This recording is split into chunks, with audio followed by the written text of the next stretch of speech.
Madam President, Mr. Chancellor, Excellencies, ladies and gentlemen, good afternoon. Thank you all to the administration, faculty, staff, and students of Carleton University for this great honor. Receiving this honorary degree is very special and important to me because of the situation in Soviet invasion. I never had owned a graduation ceremony or received the actual diploma when I was graduated from medical school in Kabul. All of my education has been in Afghanistan. As a young girl, I attended co-educational elementary and secondary schools in Helmand, and I attended Kabul University, where I completed my medical degree in 1982. Today, Helmand province is the center of production of poppy and has been the site of major fighting with the Taliban. These days, we cannot talk about co-education in Helmand province. Women were making progress during 60s and 70s. We had female ministers, parliamentarians, and doctors, but the past 3 decades of war destroyed the progress that women had begun to make in education, the professions, in the public arena. After I completed my studies, I began to practice medicine in a hospital in Kabul.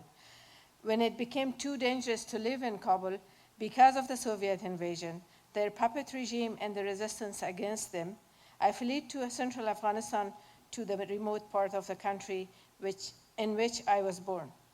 I arrived there with little more than a stethoscope, a copy of a medical journal, and my son. I practiced medicine there, walking for hours or traveling by donkeys to visit patients. After 3 years, I fled Afghanistan for Pakistan in order to provide opportunity for my son to be educated.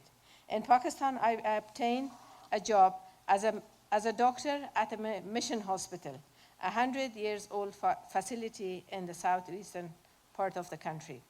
I worked at the hospital and traveled to refugee camps. The conditions were horrible and women had no access to proper health care, and particularly to reproductive health care, because of the lack of facilities and the power of the conservative elements in the camps. Women died of horrible conditions and sicknesses as they were denied treatment.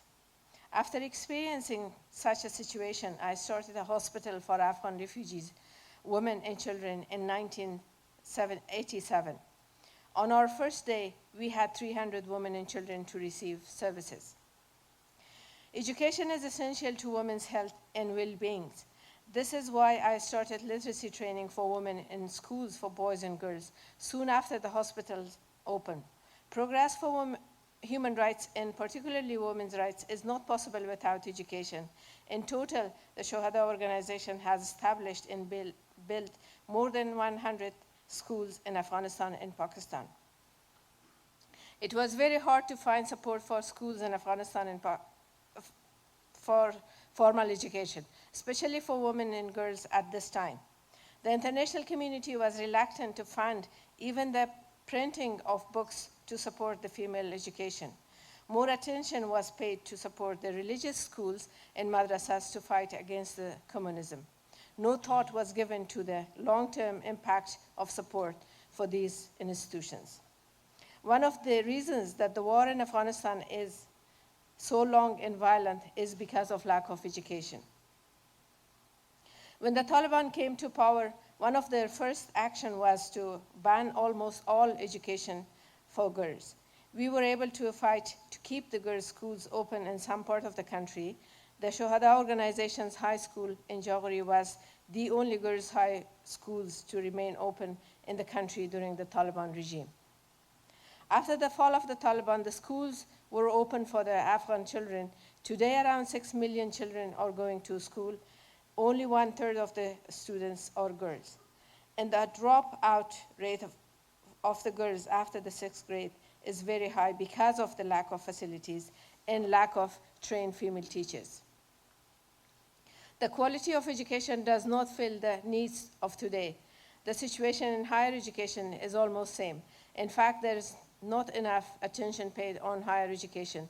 The higher education institution in the country cannot absorb all the graduate students from high schools. For example, 100,000 students were graduate from high schools last year, but the universities were able to accommodate only around 35,000.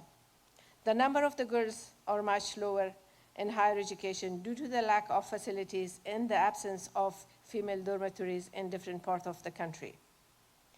At the same time, the opening of schools was seen as an example of progress. The international community ignored the signs of the re-emergence of the Taliban, which of course affected girls and women first. After 2004, over 300 schools were bombed, burned, and attacked. Night letters were posted warning parents not to send their girls to school. These attacks have only escalated. Teachers and principals have been beheaded. Girls on their way to school have been attacked with acid. The overall security in Afghanistan has deteriorated, and as usual, women and girls face the most severe repercussion. Even today, I am asked whether it is worth the effort to make women's rights a priority in Afghanistan, when everything seems to be such an uphill battle in the country. It is important to realize that the demand for recognition of women's rights and human rights come from within Afghanistan. As an Afghan woman, we want to live with the full rights and dignity of human being. We have had some victories in our work for women's rights when we finally were able to return to Afghanistan after the fall of the Taliban. No infrastructure exists for the government or civil society. With few resources and a lot of hopes, the key institution of the Ministry of Women's Affairs and the Afghanistan Independent Human Rights Commission were built and from scratch to promote women's rights in the country. These institutions and NGOs have had success in pressing for women's rights policies.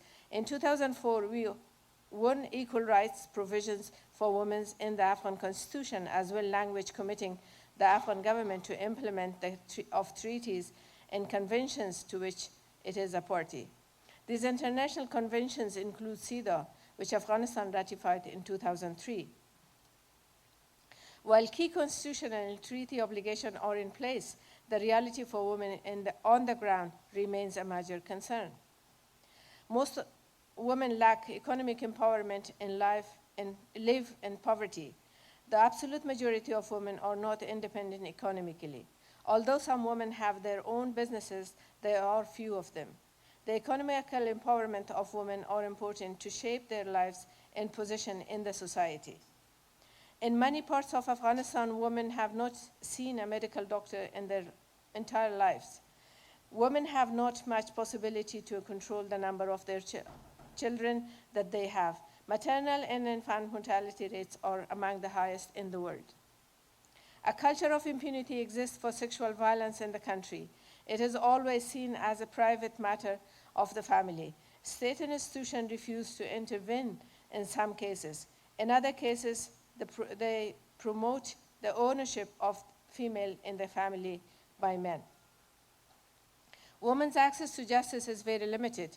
One of the reasons that the low number of women in the judiciary system, no women are in the Supreme Court Council. There has not been enough political will within the Afghan government to achieve equality for women.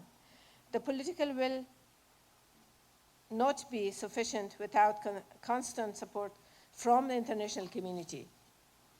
The lack of security is another problem that reduces the freedom of women and freedom of expression in general. Security must be defined to include human rights, women's rights, and economic well-being, along with the absence of fighting. The absence of security undermines women's rights and human rights. Accountability and justice for violation of human rights and women's rights is a prerequisite for security. The respect for culture and religion should not be used as an excuse to ignore the human rights and women's rights in Afghanistan. The solution to the problem in Afghanistan is to promote democracy, human rights, and environment without discrimination to achieve the goal. The Afghan government and international community needs to have comprehensive, multidimensional, long-term strategy. These goals cannot be achieved by short-term, quick-fix strategy policies that we have seen in the past few years. In order to promote this situation, we need to build the confidence of the people to the process, promote rule of law, good governance, and provide justice for victims of violation of human rights in the past and present to build a better future.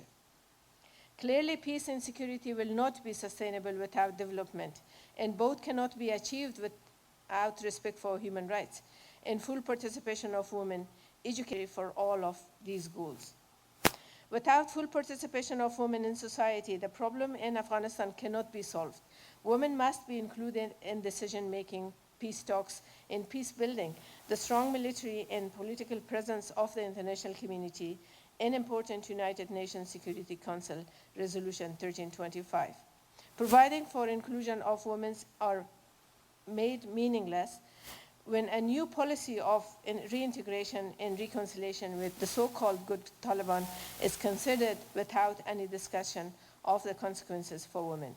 Women were the primary victims of the Taliban in the past and will be in the future unless attention to women's rights is paid and upheld by both the Afghan government and the international community as a partner to the Afghan government and people. Finally, I ask you to join me in calling strongly for the international community that the people in Afghanistan as human beings deserve peace and freedom. United and committed, we have to fight against the enemies of freedom and humanity. Peace and security in Afghanistan is related to the security in the region and the world. If the people in Afghanistan suffer, it will have a negative impact in your country and everyone's life. Thank you again for this great honor and for your support of not only me, but the people in Afghanistan and the future of our country.